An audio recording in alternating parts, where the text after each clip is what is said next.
इन दोनों को लिखा है कि महोदय अवगत कराना है कि उपनल कर्मचारी संयुक्त मोर्चा का दिनांक 12/2/2024 से पूरे प्रदेश के सभी जिलों में राज्य सरकार से अपनी जायज मांगों के लिए अनिश्चितकालीन धरना चल रहा है। आपके संज्ञान में लाना चाहता हूं कि कोई भी उपनल कर्मचारी अपने कार्यालय में उपस्थित नहीं है। धरने के दौरान 12/2/2024 से धरना खत्म होने तक उन कर्मचारियों का किसी भी कर्मचारी का वेतन आहरण नहीं किया जाए। या तो उनको छुट्टी में मान लिया जाए या उनको धरने में मान लिया जाए। इस दौरान का उनको वेतन आहरण नहीं किया जाए। ये हम लोग अभी रिसीव कराने जाएंगे, वहां से एक लेटर जारी हो जाएगा। अभी जो भी कर्मचारी हैं वो सब धरने में है। अब करने दो उनको गुलामी, बहुत सुंदर, उनको गुलामी करने दो विभागों में। वो गुलामी भी करेंगे, अधिकारी की सुनेंगे भी, और लास्ट में सैलरी भी नहीं मिलेगी। और फिर आएंगे यहाँ। पहला लेटर ये लिखा है। दूसरा पत्र लिखा है हमने निर्वाचन अधिकारी को। उसमें लिखा है, सेवा में मुख्य निर्वाचन अधिकारी महोदय देहरादून महोदय अवगत कराना है कि उपनल कर्मचारी संयुक्त मोर्चा का दिनांक 12/2/2024 से समस्त 13 जिलों में राज्य सरकार से अपनी जायज मांगों के लिए अनिश्चितकालीन धरना चल रहा है। महोदय आपके द्वारा सभी जिलों में उपनल कर्मचारियों को निर्वाचन में ड्यूटी लगाई गई है।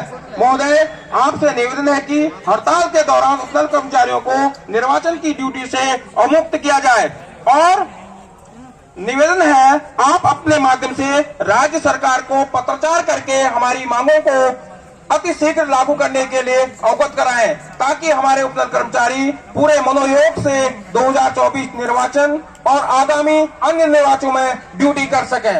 ये दोनों पत्र जब जाएंगे तब हमारे कर्मचारी सब बाहर आ जाएंगे। साथियों, मैं आपको और बताना चाहता हूँ, न्यायालय से संबंधित भी बात बताऊंगा और जो समिति की रिपोर्ट है उससे संबंधित भी बताऊंगा, क्योंकि इन चीजों को हम बारीकी से देखते आए हुए हैं। अभी हाईकोर्ट में बाबुलकर साहब, जो कि राज्य सरकार के अधिवक्ता हैं, उन्होंने सीनियर एडवोकेट हैं, उन्होंने एक लेटर दिया है कि इन उपनल कर्मचारियों के जायज मांगों को मानते हुए इनको वन टाइम सेटलमेंट दिया जाए। एक लेटर दिया गया है राज्य सरकार ने, इन्होंने सीनियर एडवोकेट है राज्य सरकार को, और उसकी पत्रावलियां पूरे वहां कोर्ट में पहुंच चुकी हैं। वो हम लोगों ने आरटीआई के माध्यम से मांग लिया है। दूसरा जो है, इन लोगों की एक समिति बैठी थी, शायद भट्ट जी आपने बताया होगा, भट्ट जी यानी है, समिति की रिपोर्ट आपको बता दें, वो हमारे हक में है। उन्हीं चीजों पे, उन्हीं बिंदुओं पे हम लोग मांग कर रहे हैं कि भाई हमें ये चीज चाहिए तो चाहिए। जब तक ये चीजें हमें मिलेंगी नहीं तब तक यहां से उठेंगी नहीं, ठीक। और पूरे प्रदेश में, चाहे आप चंपावत ले लो, पिथौरागढ़ ले लो, आप ले लो उधर अल्मोड़ा, इधर टिहरी, इन जिलों से सब लोग अपने अपने जगहों पे बैठे पड़े हुए हैं, अपने वहां धरना स्थलों में।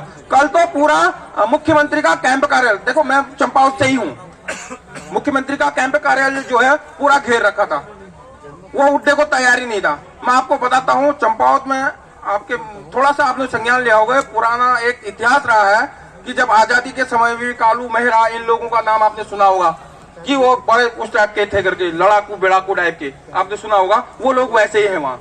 उन्होंने कल शुरू कर दिया था, या तो हम यहाँ से लड़के जाएंगे या उठेंगे नहीं। तब कुछ वार्ताएं हुई थी वहाँ पे, तब जाके थोड़ा वो वहाँ से हट गए थे। तो साथियों, मैं कह रहा हूँ, आज क्या है, शनिवार है ना, यानी कि सोमवार को जो महारैली में है उसमें पूरे प्रदेश भर के, यानी कि चंपावत इधर इधर से पूरे गाड़ियां भर के यहाँ पहुंच जाएंगे। जैसे ही हम लोग सर जिंदाबाद तो ये चीज है, जैसे ही हम लोगों ने अभी एक मीटिंग करनी है, सभी लोग आपस में मिलेंगे, तो उन्होंने गाड़ियां बुक कर दी हैं, सभी बसें बुक कर दी हैं। वो कल वहां से रवाना हो जाएंगे, परसों सुबह यहाँ पे पहुंच जाएंगे, एक महारैली करेंगे। तो ये चीज साथियों, दूसरा मैं बताना चाह रहा हूँ, कोर्ट से संबंधित आपको पता ही होगा, सभी लोगों को पता होगा कि देखो थोड़ा सा हमारी किस्मत भी एक थोड़ा काम नहीं कर रही है।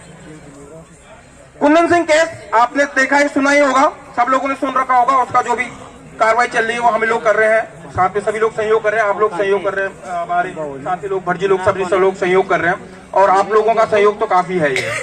तो उसमें ये हुआ है कि बीच में डेट नहीं लग रही थी, हम लोगों ने एक अर्जेंसी लगवाई। अर्जेंसी लगाने के बाद डेट 14 तारीख की डेट थी। तो जो बोपन्ना साहब थे हमारे, जो उस चीज को देख रहे थे, वो बेचारे बीमार पड़ गए। वो कहीं निर्वाच, वो क्या बोलते हैं, अपना इलाज कराने चले गए। अब नेक्स्ट डेट के लिए फिर हम लोग आइए लगाएंगे।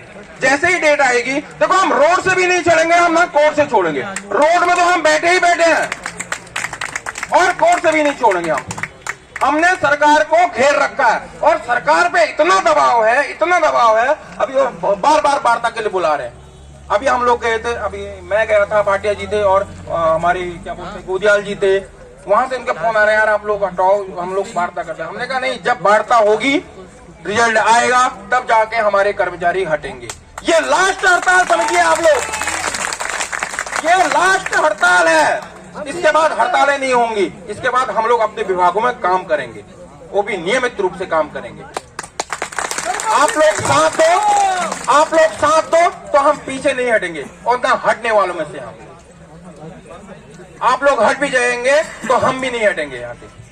तो साथियों, इसलिए मैं आपसे कहता हूं कि एक एक करके सब बाहर आएंगे। अब ये जैसे ये लेटर जाएगा ना, ये कि किसी की सैलरी नहीं निकलेगी, किसी का वो नहीं होगा करके, सब देखना, परसों को देखना, इतनी भीड़ रहेगी। कल तो संडे है, कल भी रहेगी, परसों को इससे ज्यादा भीड़ रहेगी। इससे क्या कई गुना अधिक रहेगी। उनको भय हो जाएगा, उनको ये भय हो जाएगा कि यार हम खाली गुलामी कर रहे हैं, सैलरी तो मिलनी नहीं है, छुट्टियां कटनी तो सबकी कटनी है और फायदा होना तो सबको फायदा होना है।